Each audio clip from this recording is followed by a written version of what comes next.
Beaucoup de gens ont aimé la vidéo précédente sur la Reine des Neiges dans laquelle nous avions souligné les erreurs d'animation difficiles à remarquer, principalement dans le premier film.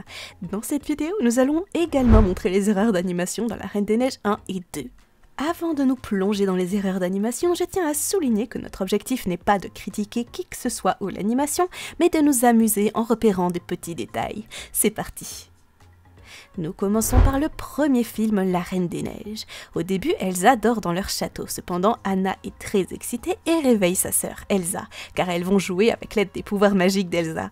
Elles descendent au rez-de-chaussée du château et commencent à jouer. Pendant qu'elle joue, Elsa crée de la neige magique qui aide Anna à grimper à plusieurs reprises. Mais si vous y réfléchissez, vous vous rendrez compte que ce n'est pas possible, surtout pour un enfant. Même pour un adulte, il est difficile de sauter et d'escalader quelque chose de beaucoup plus haut que le point de départ. Après cet horrible incident et la découverte des dangers liés au pouvoir d'Elsa, les deux sœurs sont séparées, Elsa étant enfermée dans une seule pièce. Anna, dont le souvenir de la magie d'Elsa a été effacé, rend visite à Elsa en se présentant chaque jour à sa porte et en l'appelant. Dans l'un des plans, on voit que soit le trou de la porte a bougé, soit Anna a grandi si vite que sa taille la dépasse désormais. Cela ne se produit pas en l'espace d'un an, ce qui serait logique. Elsa?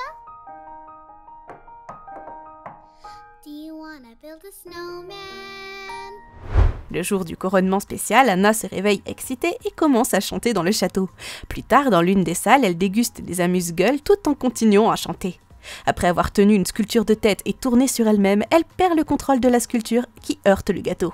Le problème réside dans la manière dont la sculpture est lancée. Il n'est pas possible qu'un objet frappe directement un autre objet lorsqu'il est lancé sous un angle différent.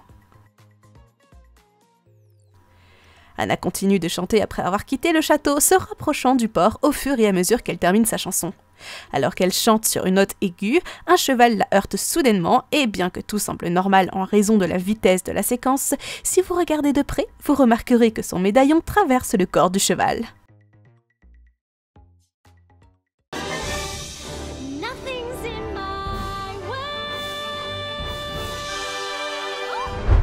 Enfin, le moment du couronnement arrive. Pour honorer cette occasion spéciale, Elsa décide d'enlever ses gants. Lorsqu'elle tourne le dos à la foule, nous voyons que ses pouvoirs de glace commencent à se répandre sur les objets à proximité.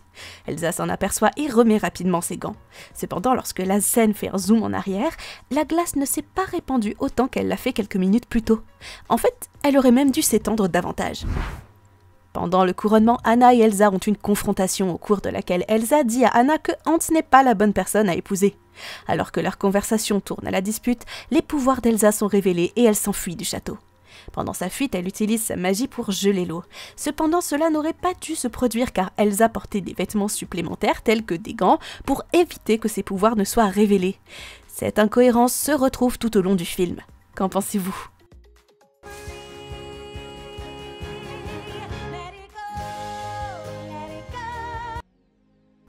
Anna, déterminée à retrouver sa sœur et à lui parler, part en mission avec Christophe. En chemin, elle tente d'escalader une montagne, mais échoue. Christophe la regarde se débattre, mais il y a un problème. Anna n'est pas assez haute pour être dans le champ de vision de Christophe. Cependant, lorsque vous regardez Christophe, il semble qu'il regarde un point plus haut qu'Anna. Lorsque le château d'Elsa est découvert, les soldats tentent de la capturer. Mais leurs compétences ne sont pas à la hauteur de ses pouvoirs. Un soldat est coincé par les arêtes tranchantes de la glace et un autre est projeté par Elsa. Alors qu'il tente de se relever, Elsa envoie un énorme bloc de glace vers lui, le poussant au bord du balcon. Cependant, il y a une erreur de logique ici. Le soldat aurait pu facilement se jeter à l'endroit le plus proche pour éviter la glace. L'erreur d'animation suivante provient du court-métrage La Reine des Neiges, la fièvre. Le film commence par un gâteau préparé pour la fête. Alors que Hans et Elsa inspectent tout, Olaf est surpris en train de manger un petit morceau de gâteau. Mais dans les scènes suivantes, le morceau qu'il manquait réapparaît comme par magie, comme si rien ne s'était passé. Certains diront que Olaf l'a remis en place, mais il n'y a pas de fissure visible sur le glaçage, ce qui rend impossible la remise en place parfaite du morceau. Après avoir réveillé Anna, Elsa l'emmène montrer les cadeaux et les préparatifs qu'elle a faits. Alors qu'elles explorent différentes parties du château, Elsa fait du vélo et emmène Anna à l'extérieur. Pendant la scène, un chiffon frappe le visage d'Anna, mais dans le plan suivant, lorsqu'elles descendent, le chiffon a disparu.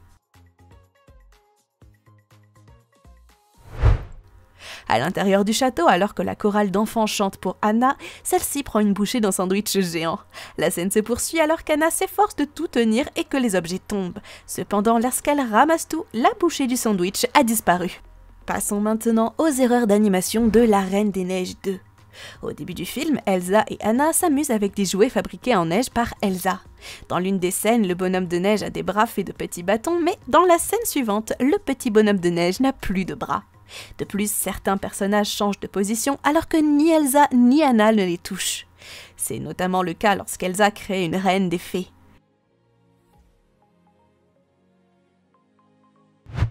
Anna et Olaf sortent et profitent d'un moment dans la forêt. Tout en discutant, Olaf tient une feuille et l'examine. Pendant qu'il chante, Olaf place la feuille sur son ventre. Cependant, lorsque la scène fait un zoom arrière, la feuille apparaît soudainement à côté d'Olaf. Dans le plan suivant, Olaf ramasse la feuille comme si elle avait été sur son ventre pendant tout ce temps.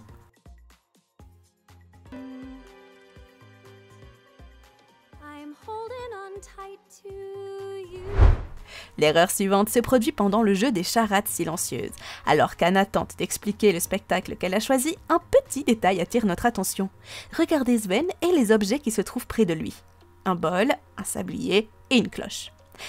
Après que Sven ait sonné la cloche, la scène change et nous voyons que les objets ont changé de position.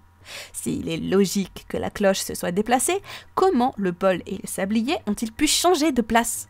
C'est tout bonnement impossible. Alors qu'Elsa tente de trouver la source de la voix qui la dérange, elle s'aventure dans la forêt et rencontre Yelena, la chef des Nortundra. Lors de leur première rencontre, un lézard magique les observe de loin et nous donne son point de vue. Elsa demande de l'aide à Yelena et nous voyons Anna se tenir derrière Elsa, à sa droite. Mais du point de vue du lézard, Anna apparaît à la gauche d'Elsa. When nature speaks, we listen. This will all make sense when I'm older. Voilà, c'était la deuxième partie des erreurs d'animation difficiles à regarder dans La Reine des Neiges. Est-ce que vous aimez cette série de vidéos?